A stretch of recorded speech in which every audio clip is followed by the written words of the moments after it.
Doutor Francisco Castro, bom dia. Bom dia, tudo bem? Tudo certo, tudo bem com o senhor?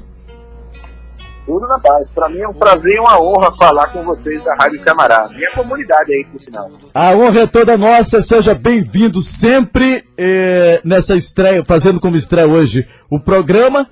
E nós vamos trazer toda sexta-feira o senhor aqui com a gente. E para nós é importante que vem acrescentar muito ao nosso programa e também ajudar os nossos ouvintes. E a gente começa com o tema desse mês, né, doutor? Sim, exatamente. Nesse mês é outro mês importante de debate e discussão em saúde. Nós temos um mês, sobretudo, do Setembro Amarelo, que é um mês para a promoção da saúde mental e também a gente estabelecer discussão, diálogo sobre o combate e prevenção ao suicídio. E você tem também, como minha cunhada bem me lembrou, o Setembro Verde, que é o mês de promoção à doação de órgãos e do que isso traz benefícios à saúde como um todo da população, né? Porque muitas vezes a gente tem gente que precisa de doação de órgãos, de fragmento do fígado, do rim, de coração, de pulmão, que por um lado, se por acaso uma vida se foi, né? Quando a gente doa órgãos, a gente está permitindo que outras 20, por exemplo, sejam beneficiadas com isso. Entendi. Agora, em relação a esse tema, a gente começa a falar então sobre essa questão do suicídio. O que faz a pessoa cometer um suicídio? Olhando nesse olhar médico. Então, o suicídio ele tem vários fatores de risco, né? Para você ter uma ideia, né, em termos de saúde mental, a gente tem a doença mental maior nos países mais desiguais. Então, desigualdade social, falta de acesso a serviços básicos, falta de perspectivas de vida, né, falta de projetos de vida, podem ajudar a maximizar isso. Além disso, os fatores de risco principais para suicídio são depressão, distúrbio bipolar do humor, esquizofrenia, transtornos de personalidade, alcoolismo, abuso de substâncias, ansiedade, outras compulsões, além dos lutos que a gente vive na vida, né? Como a perda de um ente querido, ou então a perda de uma namorada, o que quer que seja. Cada pessoa sofre de uma maneira diferente, cada sofrimento de cada indivíduo é importante e deve ser acolhido. Eu costumo falar hoje em dia, Jonas, que na realidade um dos grandes problemas que a gente tem na saúde é o silêncio. É quando as pessoas não discutem, não conversam, não dialogam, não se sentem acolhidas, ou então o sistema de saúde não acolhe essas pessoas. Acaba que isso contribui para os desfechos ruins, como no caso do Setembro Amarelo, é o suicídio. Para você ter ideia de números, a gente tem uma estimativa de que cerca de 800 mil até 1 milhão de pessoas morram por ano vítimas de suicídio no mundo. Em 2015 foram 828 mil pessoas no mundo, o que significa que uma pessoa a cada 40 segundos está morrendo de suicídio no mundo. Significa que nesse programa que a gente vai fazer de cerca de 20 minutos, cerca de 30 pessoas cometeram suicídio, pelo menos. Você veja os números, né? Mata mais do que a maior parte das guerras do mundo, junto, hoje em dia, né, falando, e mata semelhante à malária e outras doenças. Para você ter ideia também, a Covid-19, a doença pelo coronavírus, até o momento a gente tem registradas 873 mil mortes, o que significa mais ou menos o que o suicídio leva em um ano de pessoas no mundo. Ok, agora a gente sabe, o senhor falou de silêncio, essa também é uma doença muito silenciosa, né, doutor? Qual? A depressão, né?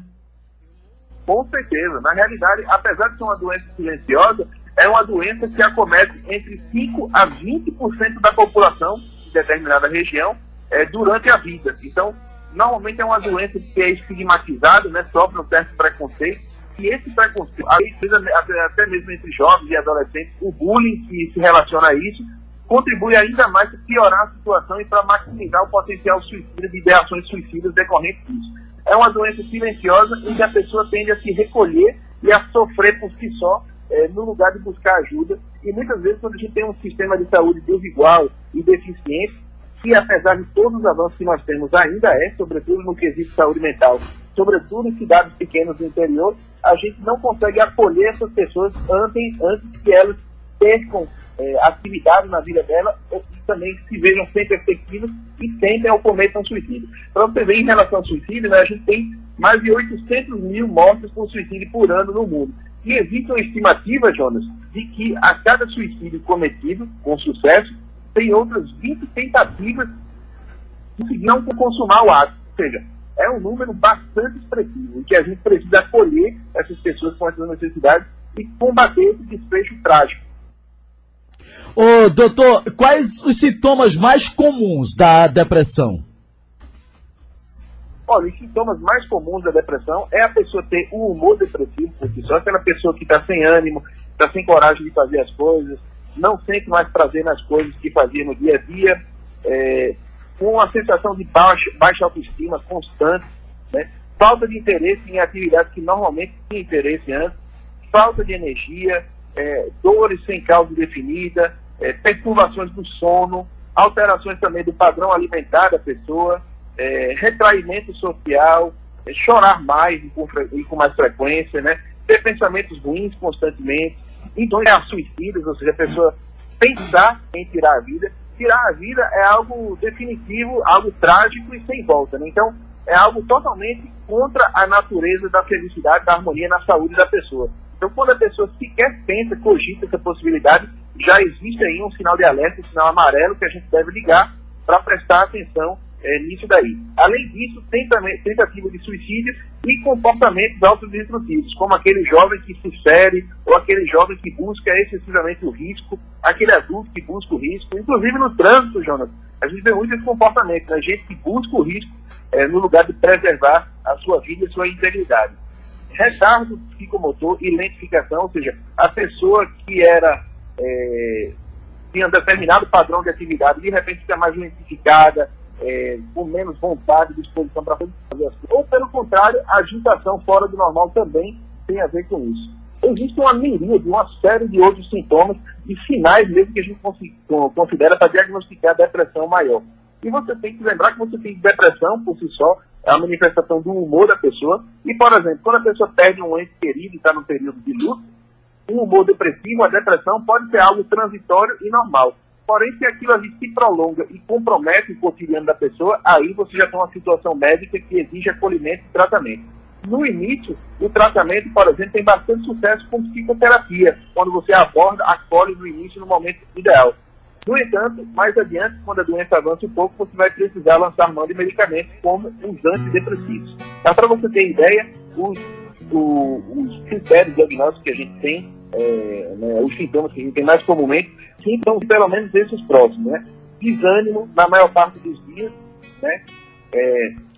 Falta de prazer nas atividades diárias, que sentia prazer, perda de apetite, às vezes perda de peso também, distúrbio de sono, sensação de agitação ou tristeza intensa, fadiga constante, sentimento de culpa, dificuldade de concentração, ideias recorrentes de suicídio ou morte, e começa a se preocupar com qualquer coisa, ou seja, qualquer pequena entrave da vida vira um grande problema, tem dificuldade até para o asseio corporal. A pessoa que se cuidava, se vestia bem, se perfumava, de repente ela não está mais cuidando disso, está ficando mal cheirosa, não está tomando banho, não está se importando mais em se vestir direito, em ler um livro, e coisas simples como assistir televisão já não faz mais diferença na vida dela, além do comportamento de automutilação e de se expor a de maneira desproporcional e desnecessária. Ô, doutor, existem tipos diferentes de depressão, para que a gente possa, pelo menos, tentar identificar? Porque o senhor falou uma série de sentimentos, de comportamento, que as pessoas podem, de repente, obter ao longo do tempo. E aí, as pessoas que estão ouvindo tudo isso que o senhor está falando, podem se perguntar se existem tipos diferentes de depressão. Com certeza. Na realidade, o espectro depressivo, vamos chamar assim, é um conjunto de doenças e situações médicas que podem ser diferentes em nuances umas em relação às outras. Então você tem, por exemplo, o transtorno depressivo maior, que é isso de que a gente está falando propriamente, você tem depressão unipolar, você tem depressão recorrente, aliás, você tem, distúrbio bipolar, você tem a distilia, você tem a ciclotimia, você tem algumas modalidades diferentes que precisam de abordagem e tratamento médico adequado. Então, e outra coisa, não necessariamente a própria pessoa ou a família vai identificar exatamente o que é e saber como abordar. Então, diante de uma possibilidade dessa, deve buscar ajuda médica. Hoje em dia, a gente tem os postos de saúde da família, como no qual eu trabalho, né? Eu trabalho aqui na Unidade de Saúde da Família Doutora Zilda Arnes, e a gente faz o primeiro atendimento. É obrigação da equipe de saúde da família acolher esse paciente e dar o primeiro combate à situação médica dele. E, na sequência, a gente pode, por exemplo, encaminhar para o psicólogo e psiquiatra no Centro de Atenção Psicossocial, no CAP. E isso daí, graças a Deus, nas regiões metropolitanas vocês têm com mais acesso a essas coisas. Aqui no interior, mas mesmo assim, a gente tem também. O que não pode é a gente ignorar as necessidades das pessoas que estão passando por esses momentos ruins na vida e também silenciar diante disso. Por isso vem o mês de Setembro Amarelo, exatamente para promover esse debate, para a gente ver se a gente consegue alcançar mais as pessoas que porventura passem por isso, para no fim das contas diminuir as taxas de suicídio. E se observa que a ciência tem resposta para isso. Nos lugares que se importam em ampliar esse debate e incluir as pessoas, se consegue redução significativa da taxa de suicídio.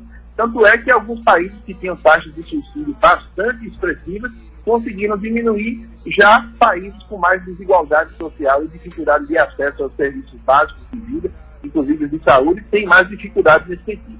O Brasil, apesar de não ter uma das taxas mais altas do mundo, a gente tem uma taxa que varia entre 6 e 7 mortes a cada 100 mil pessoas.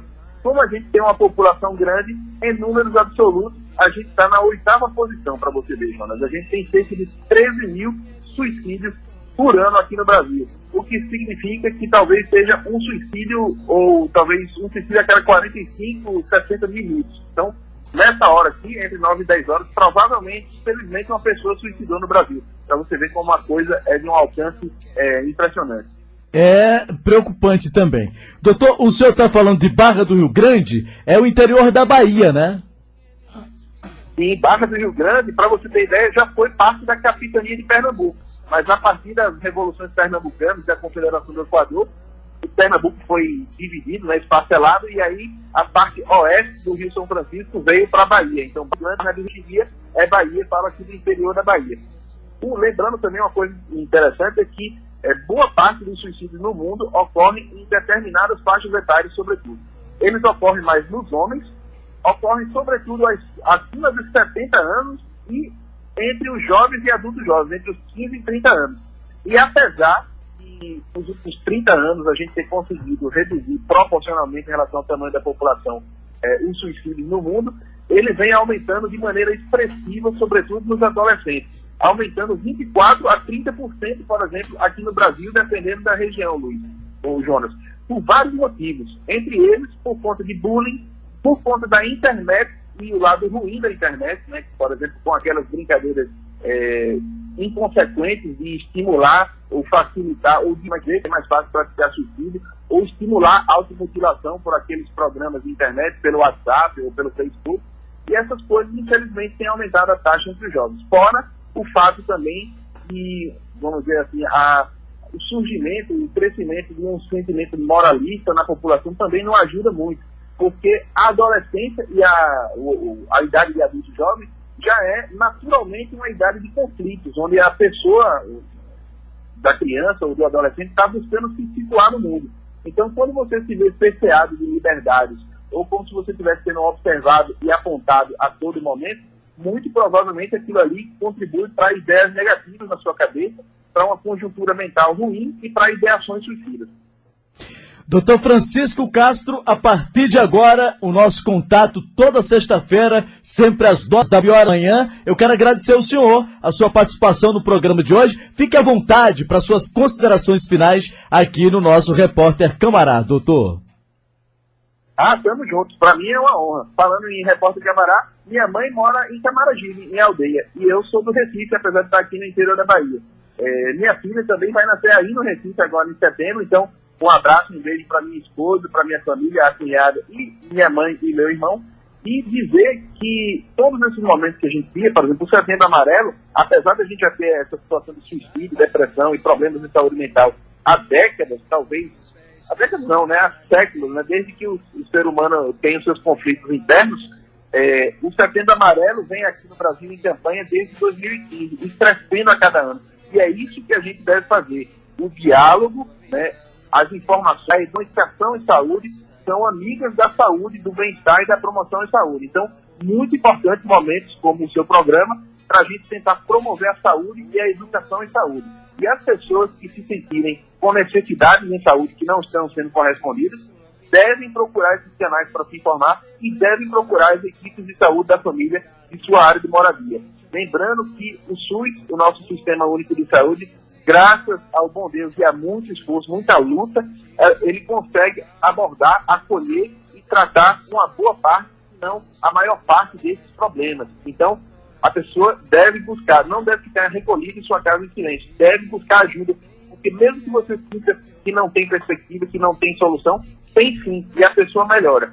E boa parte de nós, em algum momento da vida, já passou por momentos de depressão, momentos de ansiedade, e também precisou de ajuda. Então você não está sozinho, você não é o único.